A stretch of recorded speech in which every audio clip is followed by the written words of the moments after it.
왜 우리는 마지막 인사를 그렇게 오래 준비하면서도 정작 가장 중요한 한마디를 놓칠까요? 장례식장에서 사흘을 지키면서도 정작 고인과 나눠야 할 진짜 대화는 하지 못하는 이유가 뭘까요? 혹시 여러분도 장례 기간 동안 형식적인 절차에만 시간을 쏟다가 정작 가족끼리 나눠야 할 이야기는 제대로 못한 경험이 있으신가요? 저는 지난 20년간 수백 가족의 마지막 순간을 곁에서 지켜봤습니다. 그분들이 가장 많이 하시는 말씀이 있습니다. 사흘을 지켰는데 정작 고인에게 하고 싶었던 말은 한마디도 못했다는 겁니다. 빈소에 앉아 조문객을 맞이하느라, 음식을 챙기느라, 절차를 확인하느라 정신없이 시간이 흘러갔다는 거죠. 그리고 발인차가 떠나는 순간 뒤늦게 깨닫습니다. 아, 내가 정말 하고 싶었던 말은 한마디도 못했구나. 이 후회가 얼마나 오래 가는지 아십니까? 어느 70대 어머니가 제게 이렇게 말씀하셨습니다. 남편 장례를 사흘 내내 치렀지만 평생 미안했던 그 한마디를 끝내 못했다고요. 사람들 앞에서 차마 꺼내지 못했고 혼자 있을 시간도 없었다고 합니다. 발인하고 나서 한 달 내내 그 말을 혼자 중얼거렸다고 하시더군요. 형식은 완벽하게 지켰지만 마음은 비어있는 채로 보낸 거죠. 이게 우리가 놓치고 있는 진짜 문제입니다. 저는 김대현입니다. 20년간 웰다잉과 장례 문화를 연구해온 박사로 수많은 이별의 순간을 곁에서 기록하고 관찰해왔습니다. 그동안 제가 만난 수백 가족의 이야기를 들으면서 확인한 건 이겁니다. 장래의 품위는 기간이 아니라 마음의 밀도로 결정된다는 사실이었죠. 사흘을 지켜도 형식만 채우면 공허하고 하루여도 진심을 담으면 충만할 수 있습니다. 요즘 들어 조문 문화가 크게 바뀌었습니다. 직접 방문하는 대신 문자와 계좌이체로 마음을 전하는 분들이 늘었고 가족 구조가 작아지면서 상주를 도와줄 친척도 줄었습니다. 그런데 이상하게도 장례는 여전히 사흘을 기본으로 잡고 있죠.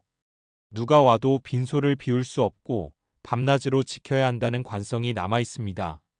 이게 과연 우리에게 맞는 방식일까요? 하지만 실제로는 어떤가요? 첫날 저녁 몇 분이 오시고 둘째 날 낮에 조용하고 마지막 날 아침 발인 직전에 급하게 인사를 나눕니다. 긴 시간을 쓰면서도 정작 가족끼리 고인의 삶을 돌아보고 감사를 나누는 깊은 대화는 거의 못한 채 지나가는 거죠. 비용은 늘고 피로는 쌓이는데 마음은 채워지지 않는 이 아이러니를 우리는 언제까지 반복해야 할까요? 오늘 이 영상에서는 사흘장의 관성을 벗어나 하루 가족장으로도 충분히 존엄하고 깊은 이별을 만들 수 있는 방법을 구체적으로 말씀드리겠습니다. 당신 댁의 마지막 하루는 어떻게 설계되어야 할지, 어떤 말과 어떤 순서가 필요한지 함께 나눠보려 합니다. 비슷한 고민이나 경험이 있으셨다면 댓글로 나눠주세요. 여러분의 이야기가 누군가에겐 큰 위로가 될 수 있습니다. 제가 작년에 만난 한 가족 이야기부터 시작하겠습니다. 작은아버지를 떠나보낸 날, 가족들은 각자 바쁜 일정과 먼 거리 때문에 모두 모이기가 어려웠습니다. 서울, 부산, 제주도에 흩어져 사는 자녀들이 각자 직장과 학교 일정을 조정하느라 며칠씩 비우기가 힘들었던 겁니다. 평소 같으면 사흘을 지키는 게 당연했겠지만 이번엔 달랐습니다.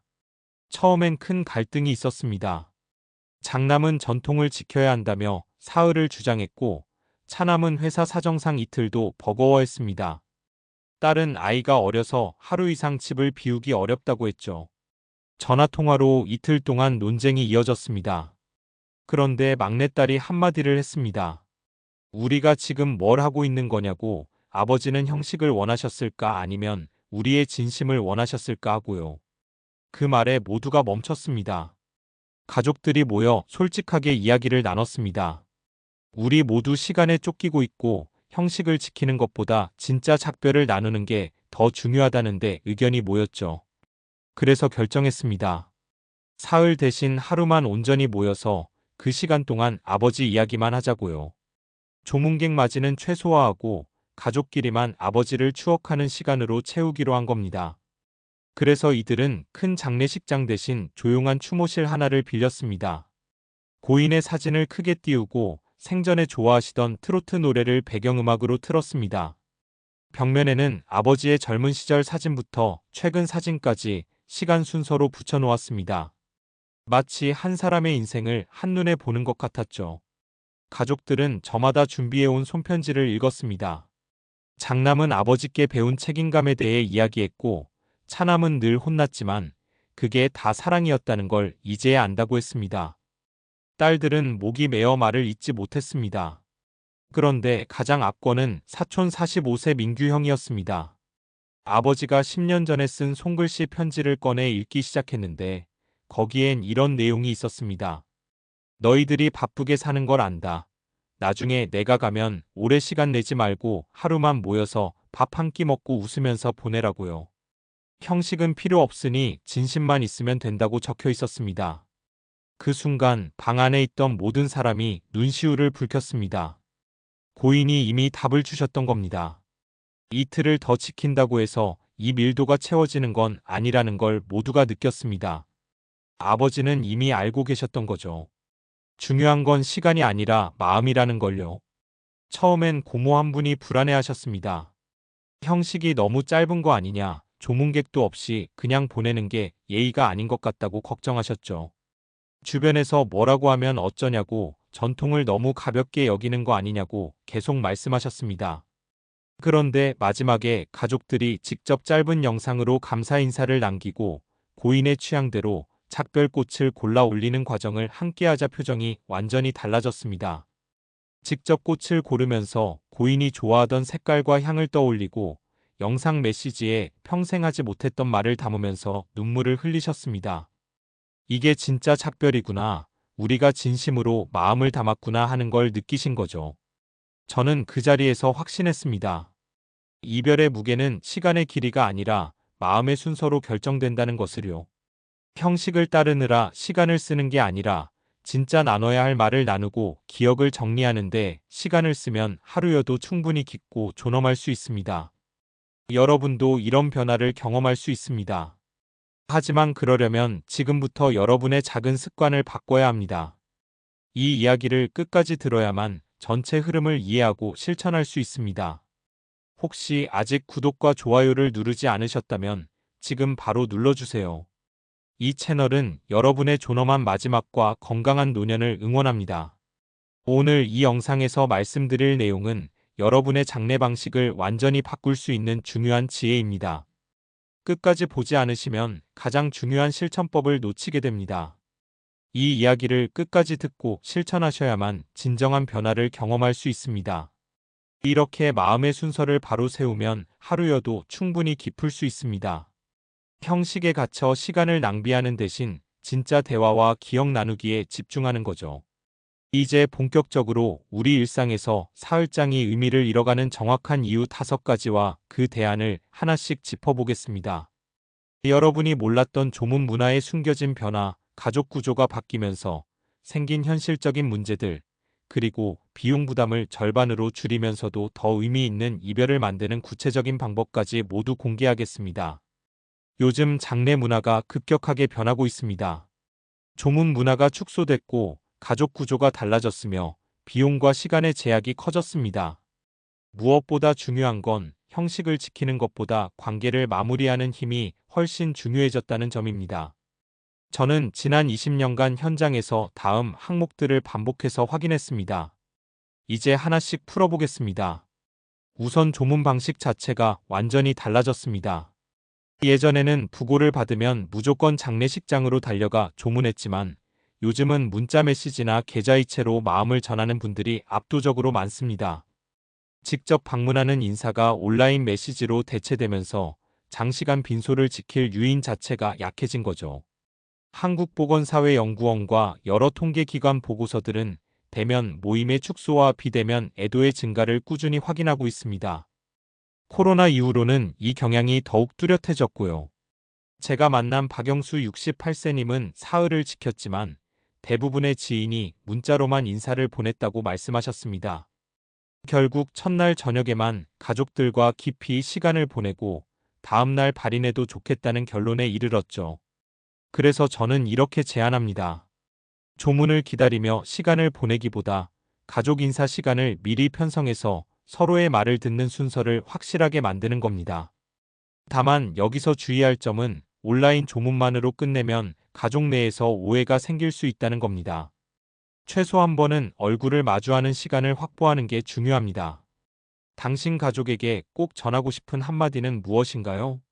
그 말을 나눌 시간을 먼저 확보하는 게 우선입니다. 다음으로 공간의 변화를 살펴봐야 합니다. 옛날에는 집에서 장례를 치렀지만 이제는 장례시설 중심의 절차가 표준이 되었습니다. 그러면서 사흘 패키지가 관성처럼 유지되고 있는 거죠. 도시화 이후 가정 내 장례는 급감했고 전용 시설 이용률은 꾸준히 증가했습니다. 문제는 이 시설들이 대부분 3일 기본 요금제로 운영된다는 겁니다. 실제로 필요한 시간과 상관없이 구조적으로 사흘이 고정되는 거죠.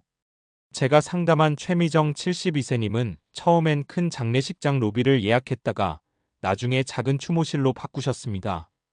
번잡한 로비 대신 아담한 공간에서 가족장으로 진행하니 대화 시간이 3배나 늘었다고 말씀하셨어요. 사람들 시선 신경 쓰지 않고 편하게 울고 웃으며 이야기를 나눌 수 있었다는 겁니다. 그래서 저는 작은 공간을 선택하고 좌석을 원형으로 배치해서 기억을 나누는 구조를 만들 것을 권합니다.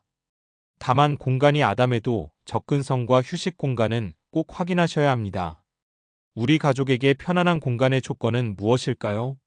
그걸 먼저 정리해보는 게 중요합니다. 그리고 비용 문제도 빼놓을 수 없습니다. 식사 비용, 차량 렌탈, 안치료, 재단 비용 등 기간이 늘어날수록 지출이 기하급수적으로 커집니다. 예전에는 부의금으로 어느 정도 충당이 됐지만 요즘은 조문 인원 자체가 줄어서 부의금만으로는 턱없이 부족합니다. 가계 지출 조사에서도 장래 관련 부담이 지속적으로 언급되고 있습니다. 특히 노후 준비가 부족한 가구일수록 장래 비용이 큰 압박으로 다가옵니다. 이도현 61세님은 사흘 대신 이틀로 줄이면서 절약한 비용을 고인의 기록 영상 제작에 썼습니다. 그분 말씀이 형식적으로 시간만 채우는 것보다 고인의 삶을 정리한 영상 한 편이 훨씬 의미 있었다고 하시더군요. 만족도가 굉장히 높았습니다. 그래서 저는 총 예산을 먼저 정하고 의미 있는 지출과 단순 절차 지출을 명확하게 구분할 것을 추천합니다. 다만 가성비만 따지다 보면 애도의 핵심 자체가 비어갈 수 있으니 조심해야 합니다. 예산 안에서 가장 가치 있게 쓰고 싶은 한 가지는 무엇인가요? 그걸 먼저 정하고 예산을 배분하는 게 현명합니다. 네 번째로 가족 구조의 변화입니다. 핵가족화가 진행되고 1인 가구가 늘면서 상주를 도와줄 인력 자체가 부족해졌습니다. 국가 인구 통계를 보면 단독 가구 증가와 친족 네트워크 축소가 뚜렷하게 나타납니다. 큰 집안 행사를 치를 때 동원할 수 있는 인적 자원이 예전과 비교할 수 없을 만큼 줄었다는 겁니다. 이게 현실입니다. 정하늘 39세님은 형제가 해외에 있어서 사흘을 지키는 게 물리적으로 불가능했습니다. 그래서 하루 가족장을 택했고 영상 연결로 작별 인사를 실시간으로 나눴습니다. 해외에 있는 형제도 화면으로 얼굴을 보며 마지막 인사를 전할 수 있었고 오히려 더 진솔한 분위기가 만들어졌다고 하더군요. 그래서 저는 대면과 원격을 혼합한 일정표를 미리 공유하고 원격 참여자에게도 발언 기회를 공평하게 배분할 것을 권합니다. 멀리 있는 가족과 연결할 가장 쉬운 방법은 무엇일까요? 영상 통화하면 충분합니다. 기술이 거리를 무너뜨려주는 시대입니다. 마지막으로 가장 중요한 변화는 의미 중심으로의 전환입니다. 요즘 사람들은 형식보다 삶의 이야기, 감사와 사과를 훨씬 중요하게 생각합니다. 이에도 심리 연구들은 의미를 부여하고 서사를 정리하는 것이 슬픔을 완화하는 데 효과적이라고 제시합니다. 단순히 시간을 길게 쓴다고 마음이 정리되는 게 아니라 고인과의 관계를 돌아보고 미처 못한 말을 꺼내는 과정이 진짜 치유라는 겁니다. 홍세라 74세님은 어머니 장례 때 사과 편지를 낭독했습니다. 평생 묶여있던 마음의 매듭을 그 자리에서 풀었다고 하시더군요. 형식적으로 절만하고 끝냈다면 평생 후회로 남았을 거라고 말씀하셨어요. 그래서 저는 감사와 사과, 부탁의 세 문장으로 마지막 대화를 준비하라고 권합니다. 다만 누군가를 탓하는 발언은 피하고 사실과 감정만 나누는 게 원칙입니다. 지금 바로 써볼 마지막 세 문장은 무엇인가요? 종이 한 장에 적어보세요. 그게 시작입니다. 이렇게 5가지 항목을 살펴봤습니다. 조문 문화의 변화, 공간의 전환, 비용 부담, 가족 구조 축소, 그리고 의미 중심으로의 이동. 이 모든 변화가 사흘장의 관성을 벗어나 하루 가족장으로도 충분히 존엄한 이별을 만들 수 있다는 걸 말해줍니다. 이제 이 원칙들을 실제로 구현하는 방법을 더 자세히 풀어보겠습니다.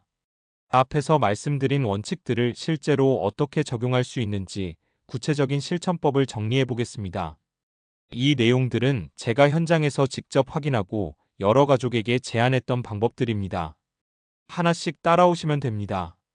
먼저 하루 가족장을 설계하는 방법입니다. 입관 이후부터 발인까지를 한 호흡으로 설계하는 겁니다. 추모 음악을 선곡하고 사진 슬라이드를 준비하고 손편지를 낭독하고 기록 영상을 상영하는 순서를 미리 정해두는 거죠. 여기서 중요한 건 시간표를 빽빽하게 채우지 말고 침묵과 호흡의 구간을 반드시 넣어야 한다는 겁니다. 사람들은 슬픔을 표현할 시간이 필요합니다. 계속 무언가를 진행하기만 하면 감정이 정리되지 않아요. 제가 추천하는 방식은 2시간씩 3구간으로 나누는 겁니다. 첫 구간은 기억 나누기, 둘째 구간은 감사와 사과, 셋째 구간은 미래의 약속 순서로 진행합니다. 각 구간마다 주제를 명확히 정해두면 산만하지 않고 집중할 수 있습니다. 당신 가족의 노래 한 곡을 고른다면 무엇인가요? 그 노래를 첫 구간 시작 전에 틀어보세요. 분위기가 완전히 달라집니다. 두 번째는 대화 스크립트 7문장입니다. 이게 정말 중요합니다. 감사합니다. 미안합니다. 사랑합니다. 부탁합니다. 기억하겠습니다. 평안하세요. 잘 다녀오세요. 이 7문장만 제대로 나누면 마지막 대화는 충분합니다. 복잡하게 준비할 필요 없어요. 각자 한 문장씩 적어서 봉투에 넣고 순서대로 낭독하는 겁니다. 이 과정에서 언성을 높이거나 논쟁하는 건 즉시 중단해야 합니다. 이건 작별의 시간이지 갈등을 푸는 자리가 아닙니다. 지금 바로 적을 수 있는 한 문장은 무엇인가요? 종이 한 장 꺼내서 써보세요. 세 번째는 예상과 선택의 문제입니다. 꽃 구성, 사진과 영상, 음식, 이동 차량, 안치 비용 중에서 무엇을 핵심으로 둘지 먼저 정해야 합니다. 모든 걸 다 완벽하게 하려다 보면 예산이 넘치고 스트레스만 쌓입니다. 과시성 소비는 절대 경계해야 합니다. 남들에게 보이기 위한 지출은 나중에 후회로 남습니다. 필수 항목과 선택 항목을 구분하고 금액 상한을 미리 가족과 공유하는 게 중요합니다. 투명하게 이야기하면 나중에 갈등이 줄어듭니다. 고인의 취향을 가장 잘 드러낼 작은 지출은 무엇인가요? 그 한 가지에 집중하세요. 네 번째로 자연장과 추모 공간을 고려해 보세요. 요즘 수목장, 잔디장, 바다 산골 등 자연으로 돌아가는 방식을 선택하는 분들이 늘고 있습니다. 전통 묘지보다 비용도 저렴하고 관리 부담도 적습니다. 다만 접근성, 방문 주기, 가족 구성원의 동의를 반드시 확인해야 합니다. 아무리 좋은 장소라도 찾아가기 어려우면 결국 방치됩니다. 생전의 의사를 기록하고 후보지를 가족과 함께 답사하는 게 좋습니다. 가족이 주기적으로 찾기 편한 곳은 어디인가요? 차로 1시간 이내가 현실적입니다. 다섯 번째는 디지털 추모관입니다. 사진과 음성, 손글씨를 모아서 온라인 공간에 보관하는 겁니다. 요즘은 여러 플랫폼에서 디지털 추모 서비스를 제공합니다. 물리적 공간이 없어도 언제든 고인을 떠올릴 수 있는 장소가 생기는 거죠. 다만 접근 권한과 백업은 미리 정해둬야 합니다. 계정이 사라지거나 서비스가 종료되면 모든 게 날아갈 수 있으니까요. 핵심 사진 30장, 음성 메시지 1분, 인생 연대표 10지점 정도로 간결하게 구성하는 게 좋습니다. 너무 많으면 오히려 정리가 안 됩니다. 첫 화면에 띄울 한 장의 사진은 무엇인가요? 그 사진이 고인의 삶을 대표합니다. 여섯 번째는 리빙 페어웰입니다. 생전에 친구와 가족을 초대해서 감사와 작별을 미리 나누는 모임이죠.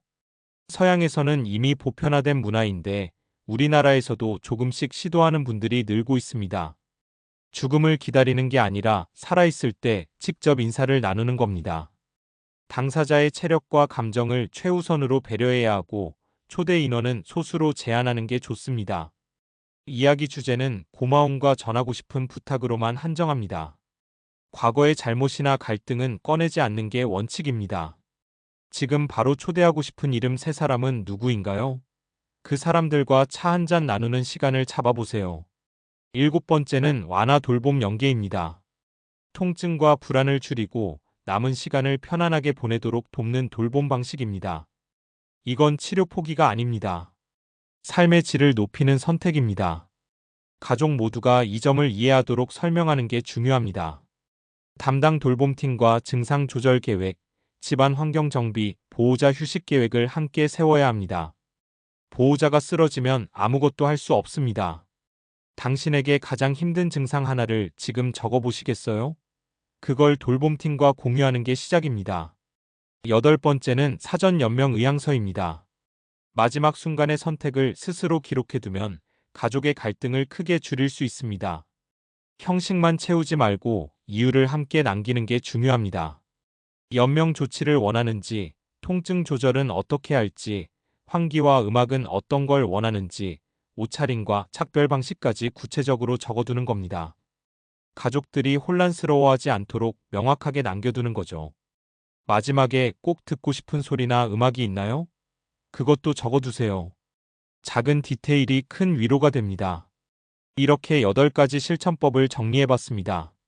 하루 가족장 설계, 대화 스크립트 7문장, 예상과 선택 원칙, 자연장과 추모 공간, 디지털 추모관, 리빙 페어웰, 완화 돌봄 연계, 사전 연명 의향서까지 이 항목들을 하나씩 실천하면 형식에 얽매이지 않고도 존엄한 이별을 만들 수 있습니다.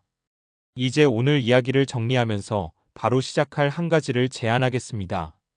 오늘 우리는 사흘이라는 형식이 아니라 마음의 밀도가 장래의 품위를 만든다는 점을 확인했습니다. 기간을 길게 잡는다고 애도가 저절로 깊어지는 게 아닙니다. 오히려 형식에 갇혀 시간을 낭비하고 정작 해야 할 대화는 못한 채 끝나는 경우가 훨씬 많습니다.